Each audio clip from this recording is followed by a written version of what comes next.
Bonjour tout le monde! Bienvenue sur notre chaîne YouTube! Oui! Cette semaine, c'est la semaine 8. C'est la semaine du 8 au 12 mars. On a un tour de longue. Alors, Jonquière, répète après moi. 8 petites truites frites.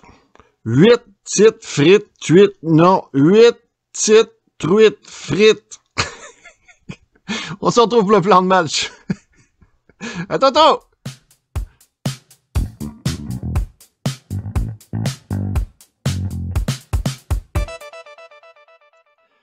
Le plan de match, on va le regarder ensemble. On regarde le plan de match. Alors, qu'est-ce qui nous attend? Donc, le plan de match. Alors, ici, comme ça, ici, comme ça. Oui, ça, c'est le fun. Alors, semaine 8. 1. Lecture du plan de match. C'est ce que nous sommes en train de faire. 2. La capsule, les participes passés. Oui, c'est une demande spéciale. Tout le monde la voulait, celle-là. On s'attendait un peu à ce qu'on l'ait à un moment donné quelque part dans la session. Numéro 2, la capsule, les participes passés. On va apprendre quelque chose de difficile. Numéro 3, survol du second bloc de la session. Donc, on a un bloc de 4 semaines à couvrir. Il faut atteindre la semaine de pause. Ensuite, on a assignation, la pratique de dissertation. La raison pour laquelle je vous parle aujourd'hui, c'est qu'on commence la pratique de dissertation. Ensuite, numéro 5, oui, c'est ça, numéro 5, dame, oui, dame. Les conseils psychologiques. On a un conseil psychologique qui nous vient de Danny Dubé, le descripteur des matchs du Canadien à la radio. Et ensuite, on a l'analyse, devrais-je dire. Ensuite, on a un outil. Comment on va faire pour citer nos sources, pour citer ce qu'on a trouvé sur Internet. Et enfin, on terminera notre rencontre d'aujourd'hui avec une demande. Donc, il s'agit d'aller lire la bande dessinée de Tintin, ou de Hergé, devrais-je dire, Les aventures de Tintin, le sceptre d'Ottokar. Donc, c'est ce qui nous attend. On a déjà commencé l'analyse au cours précédent. Donc, voilà ce qui nous attend pour cette semaine. Et puis, on va essayer de faire ça dans le plaisir. Bon retour au travail, tout le monde. On est capable. Là, come on, let's go. Come on, Jonquière, on y va. À bientôt. Alors, donc, on poursuit. Donc, on s'en va vers la capsule linguistique. Donc, voilà, c'est disparu. Voilà. Donc, il y a 3 choses à regarder dans les participes passés. On a les participes passés réguliers et puis on va apprendre aussi un participe passé difficile, un participe passé suivi d'un infinitif. On va regarder ça ensemble. Donc, d'abord, qu'est-ce qui nous est présenté? Donc, on a les participes passés. Donc, on nous dit que certains participes passés sont des participes passés employés avec l'auxiliaire être. Donc, ici, on a un exemple. Donc, pas du tout, on a la théorie. Donc, on nous dit que les participes passés employés avec l'auxiliaire être s'accordent avec le sujet. Et puis, pour trouver notre sujet, bien, il y a une seule question qu'il faut poser. Alors, c'est qui est-ce qui? Donc, ici, on a un exemple de phrase. Numéro 3, il n'était pas ravi de cette capsule. Oui, oui, j'ai pensé à ça, c'est moi ça. Donc, il faut accorder avec le sujet de la phrase. Donc, il n'était pas ravi de cette capsule.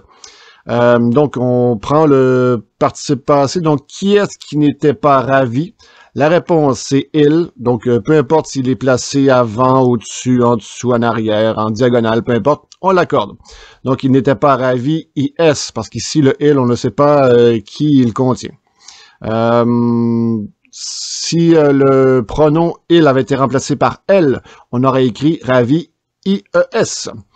Ensuite, ça c'était le 3e cas. Le 2e cas, on y va en ordre de difficulté. Le 2e cas, les participes passés employés avec l'auxiliaire avoir. Donc, il s'agit d'accorder notre participe passé avec le COD ou le CD. Ça dépend comment on l'a appris. COD pour complément d'objet direct et CD pour complément direct. Donc, ça dépend comment on l'a appris. On doit l'accorder. Donc, on doit accorder notre participe passé employé avec l'auxiliaire avoir avec le CD s'il est placé avant lui. Donc, ici, on a un exemple. Cette voiture, je l'ai aimée. Et puis, les questions qu'il faut se poser, à la différence des participes passés employés seul et avec être, ici, on pose la question qui, quoi. Donc, cette voiture, je l'ai aimée. Je prends mon sujet, j'ai, donc ici, je l'ai aimé. J'ai aimé qui, aimé quoi. J'ai aimé qui, aimé quoi. C'est L' mis pour voiture. Donc ici, aimé, A-I-M-E-E. Donc, cette voiture, je l'ai aimée. j'ai aimé qui, aimé quoi. Donc, je prends mon sujet, je prends mon auxiliaire, et ensuite, je prends mon participe passé, et je rajoute qui ou quoi. La réponse que j'obtiens, c'est le CD, et puis là, il s'agit de déterminer s'il est placé avant le participe passé ou après.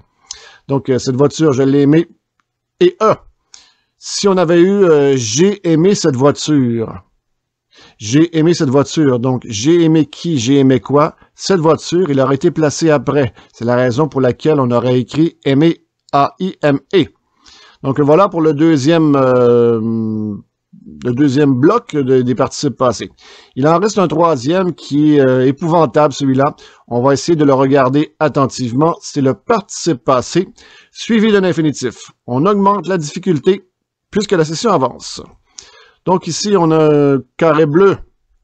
Et puis, on nous dit que le plus difficile des participes passés, c'est celui qui nous est présenté. Le participe passé suivi d'un infinitif. Donc, on peut écrire ça quelque part dans notre cahier de notes. Et puis, vous pourrez prendre aussi une pause dans la vidéo et puis essayer d'écrire ou de transcrire ce qui est présenté. Donc, le participe passé suivi d'un infinitif. Quelle est la théorie qu'on doit respecter? Alors, on l'accorde seulement et seulement si le CD ou le COD fait l'action de l'infinitif. Aïe, aïe, aïe, ça fait mal! Fait mal! Donc ici, on a le participe passé suivi d'un infinitif s'accorde si le CD fait l'action du verbe infinitif de la phrase. C'est vraiment flou. On a vraiment besoin d'un exemple pour comprendre ce dont il est question. Donc, on a un exemple. On va en avoir deux, mais on regarde le premier d'abord. Les oiseaux que j'ai entendus chanter étaient jolis. Les oiseaux que j'ai entendus chanter étaient jolis. Donc, j'ai mon sujet, J', j'ai mon auxiliaire, AI, donc c'est l'auxiliaire avoir, et ensuite, j'ai mon participe passé, entendu, ensuite, j'ai mon infinitif, chanter. Alors, je prends tout ce segment-là, et puis, on va rajouter une toute petite chose à la fin.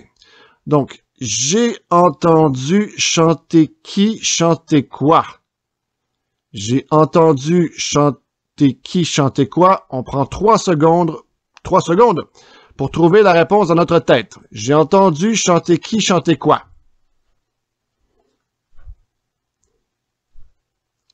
0. Les oiseaux que j'ai entendus chanter étaient jolis. J'ai entendu chanter qui, chanter quoi? J'ai entendu les oiseaux. Donc là, on a notre réponse. Et puis là, il faut rajouter une autre question. Est-ce que ce sont les oiseaux qui font l'action de chanter?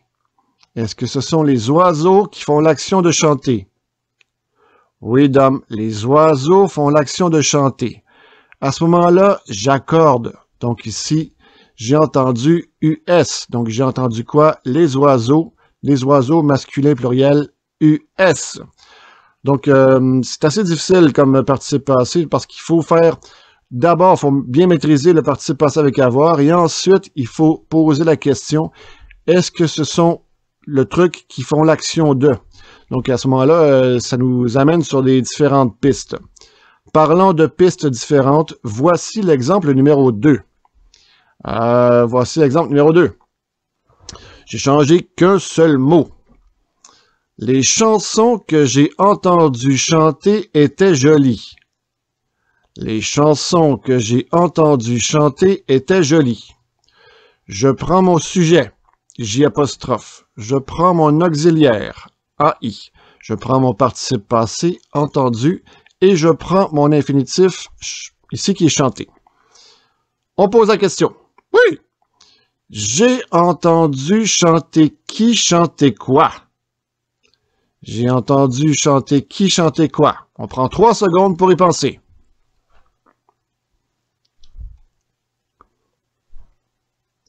Zéro. J'ai entendu chanter qui, chanter quoi? La réponse, les chansons. Maintenant, il faut aller un peu plus loin. Est-ce que ce sont les chansons qui font l'action de chanter? Non. Ce ne sont pas les chansons qui font l'action de chanter, ce sont les chanteurs qui chantent. Un chanteur qui chante. Alors, ce sont les chanteurs et non pas les chansons. Donc ici, on aurait notre participe passé, entendu des U. Donc voilà, donc c'est un truc assez difficile à comprendre et puis assez difficile à appliquer. Il faut faire attention, il faut d'abord reconnaître la structure de la phrase, donc un participe passé suivi d'un infinitif, et ensuite il faut maîtriser le participe passé avec avoir, et ensuite il faut poser la question supplémentaire, est-ce que ce sont les qui font l'action de? Donc une fois qu'on a bien compris tous ces outils, à ce moment-là on devient très très bon dans les participes passés. Mais il faut faire l'effort pour comprendre ce dont il est question dans la théorie.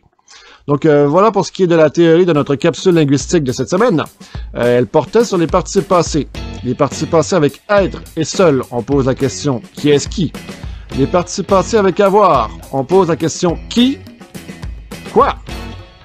Et les participes passés suivis d'un infinitif, on pose qui, quoi, et ensuite on pose l'autre question. Est-ce que ce sont les qui font l'action de? Et ensuite on peut corriger ou non. Donc voilà pour la capsule linguistique. On s'en va vers le calendrier. On va regarder qu'est-ce qui nous attend au cours des prochaines semaines. À tout à l'heure!